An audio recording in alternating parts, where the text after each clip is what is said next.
Ever since the era of steel magnate Andrew Carnegie, the rich have had this idea. You can make your money as ruthlessly as possible as long as you do philanthropy afterward. Just take a look at Bill Gates. He's considered one of the most generous among the super rich. He's pledged to give away most of his massive fortune, which, by the way, keeps growing. And he's all about tackling health and climate change issues. Sounds great, right? But even Gates, who's seen as one of the better ones in the billionaires club, embodies the inherent issues with how wealth piles up and how philanthropy operates. His outsized influence on education policy just shows the problems that arise when billionaires start messing with the democratic process. Gates got mega rich at the expense of the rest of us, and while his charitable deeds have positive impacts, they also reflect a way of doling out benefits that's just downright undemocratic and lacks accountability. Gates, being in his powerful position, is a symptom of the deeply unjust world that we live in. Just look at the kinds of questions his office has been asking their women applicants.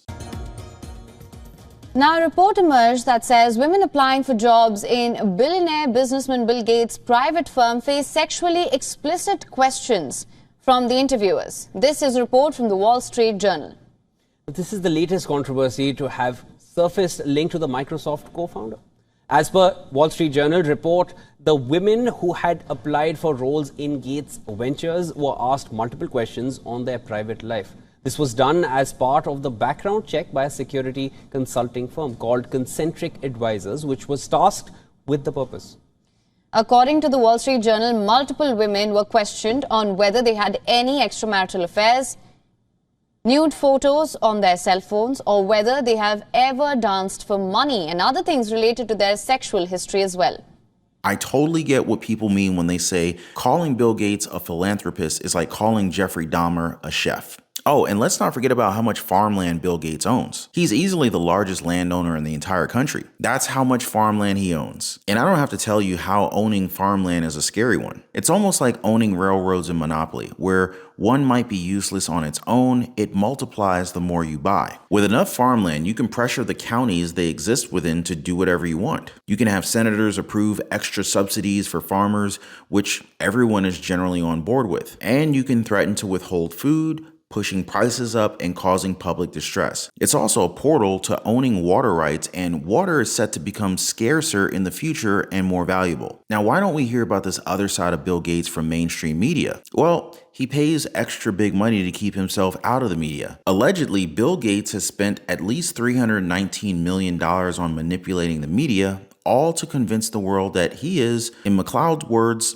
quote, a kindly nerd who wants to save the world, end quote, instead of the ruthless, greedy liar his critics call him. And this is straight from the source, guys. Recipients of the cash include many of America's most important news outlets, including CNN, NBC, NPR, PBS, and The Atlantic. Gates also sponsors a myriad of influential foreign organizations, including the BBC, The Guardian, The Financial Times, and The Daily Telegraph in the United Kingdom. Prominent European newspapers such as Le Monde in France, Der Spiegel in Germany, and El País in Spain, as well as big global broadcasters like Al Jazeera. $300 million is barely noticeable when you're worth over 300 times that amount and rapidly rising. Even if he had to cough up the entire sum at once, it would be mathematically equivalent to a person with $30,000 in a savings account, one accruing interest at a wildly generous rate, handing over a mere $100 to illegitimately transform the entire world's opinion of him. Now, we've all heard the myth. Bill Gates was just a normal guy who dropped out of college to pursue his dream.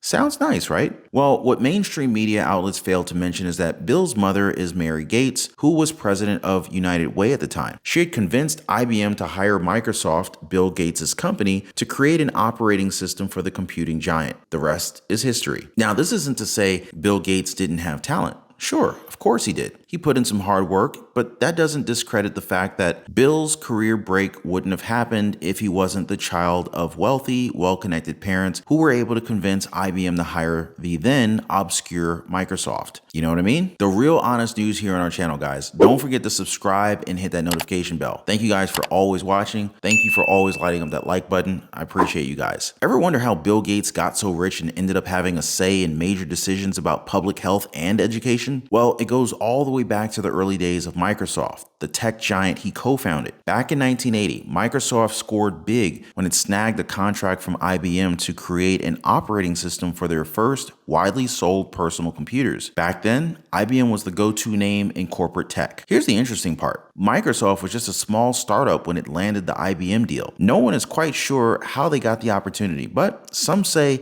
it might have had something to do with Bill Gates' family connections. Bill, or William H. Gates III, came from a well-off family. His dad was the president of the state bar, and his mom, Mary, had some influential roles, like being on the University of Washington's governing board of regents and the board of the United Way charity. Mary Gates even knew John Opel, the chairman of IBM, through their work on the United Way board. Rumor has it that Mary Gates used her connections to help her son's company, chatting with Opel, who then spoke with other IBM big shots. After this behind-the-scenes maneuvering, IBM took a chance on Microsoft, a small player in the software game at the time. So, in a way, Mary Gates might have played a crucial role in securing the deal that propelled Microsoft to success. It's a common theme when you dig into the stories of billionaires. Their paths to success often involve a mix of hard work and innovation, but they also benefit from some unearned privileges that give them a huge leg up in the game. And from there, these billionaires make sure they stay on the top by whichever way possible. Microsoft wasn't just about creating the best operating system,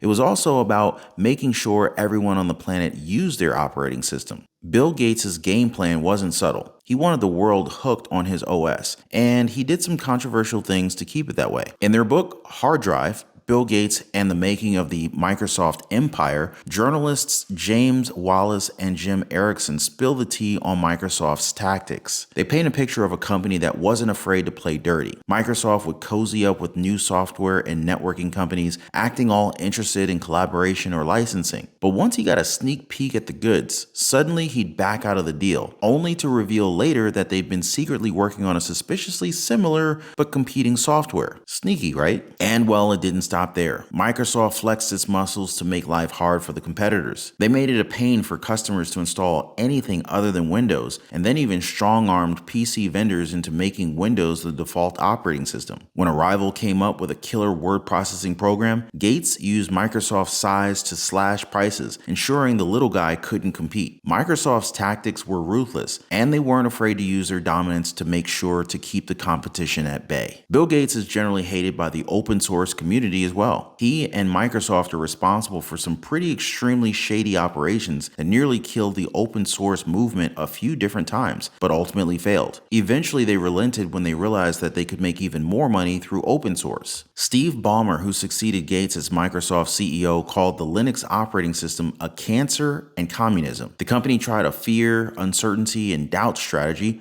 trying to convince consumers that alternatives to Microsoft were unknown and unproven. Important note, they were not. In a leaked internal memo from 1998, Microsoft talked about their not-so-friendly plans to keep the open source movement, especially Linux, at bay and safeguard their cash flow. They had some rather sly moves up their sleeves, like using proprietary protocols to lock consumers or customers into their software and singing the praises of Microsoft products as the budget-friendly option compared to Linux, even though their own documents revealed that Linux was often the cheaper and smarter choice. The memo showed the truth that Microsoft was in fact aware that Linux was outperforming them. The open source model wasn't cramping innovation, and, truth be told, Microsoft products couldn't quite match up in terms of quality. It was an inside look at their strategy, showing that behind the scenes, they were grappling with the fact that their competition was often outshining them. So yeah, they did all they could to choke out the competition and become the king of operating systems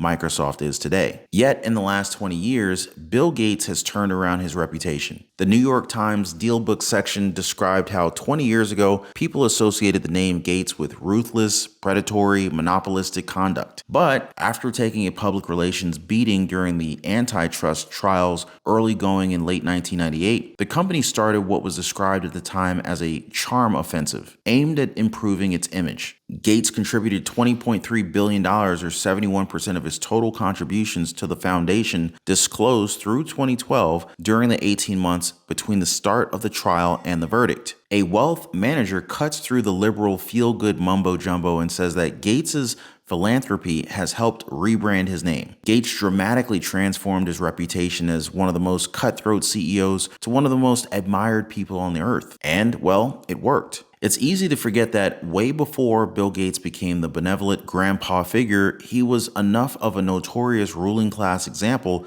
to earn himself a villain role on The Simpsons. These days, people link Gates more to global do-goodery than his software empire. And defenders of capitalism love to bring up the charitable acts of billionaires like Gates and Warren Buffett to argue that their extreme wealth is put to good use. But let's take a closer look at that argument because it falls flat on its face. Just because someone hands out favors doesn't mean that they're entitled to lord over everyone. Even if these billionaires are doing some good, they're still the rulers. Imagine saying a feudal lord is justified in their power just because they're handing out a few favors. Having nice overlords doesn't change the fact that they're still overlords. The real deal here is that decisions about power need to go through some form of democratic process rather than simply relying on the benevolence of powerful rulers. This whole deal becomes even more interesting when you consider that Bill Gates is still sitting on a pile of cash that should be contributing to public funds. Microsoft has engaged in rampant tax dodging, and a report from Global Justice didn't hold back, pointing out that Microsoft had about $29.6 billion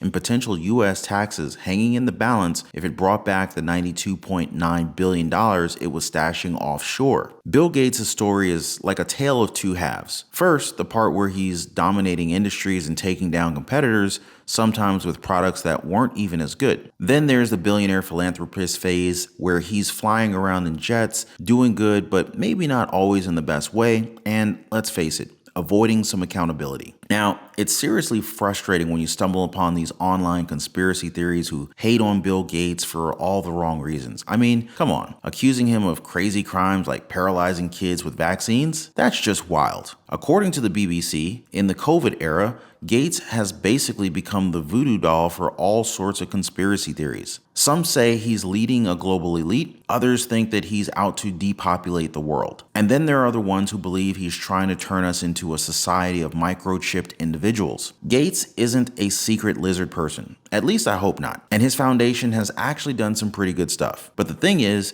he's part of this elite club that can sidestep democracy, and he embodies some aspects of our society that desperately need changing. It's cool that some billionaires choose to be helpful rather than just thinking about themselves, but let's be real here. Should billionaires exist in the first place? That's up for debate, certainly. Bill Gates is sitting on more wealth in 140 different countries. That's a crazy amount of power and money, and it's like a slap in the face to democracy. Should we be deciding as a society how to use our massive resources rather than leaving it to the whims of one super rich guy? Let me know what you guys think. Drop me some comments down below. Definitely more on this and other important financial deep dives in the next video. I'll see you guys there.